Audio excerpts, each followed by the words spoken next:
Hi, my name is Renner. I'm a pastor and elder at Chapel Hill Community Church in Hamilton, and I've been there for 9.5 years, and my role there has been, of course, management of office staff and overseeing youth group coordinators and various other staff. That we've got a couple of youth workers into a local high school at the moment, and overseeing as an elder the spiritual health and well-being of the church with an eldership team.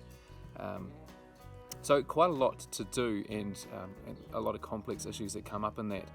And I've found over the years having a mentor, and my mentor is a man named Kemp Pallison, who was the founder of our church many years ago, and he's since moved on to a sister church, but I keep in contact with him on a regular basis and sit down and talk with him about ministry issues and personal issues and things that go on in my own life that impact how I work and function, and whether I'm working and functioning well as a pastor and a leader.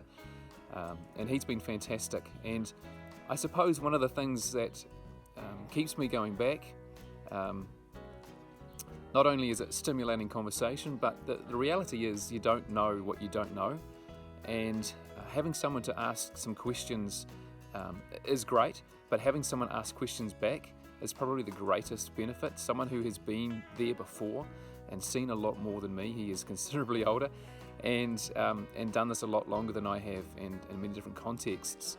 So when he asks questions, he's probing into areas that I'm not yet aware of, and asks me questions about, of course, how I'm coping with issues, how I'm reflecting on things. And I think that's probably the biggest and most surprising benefit, is realizing how little you do know. And then relaxing into that and trusting someone wiser and older to help you guide and to think through some of those issues.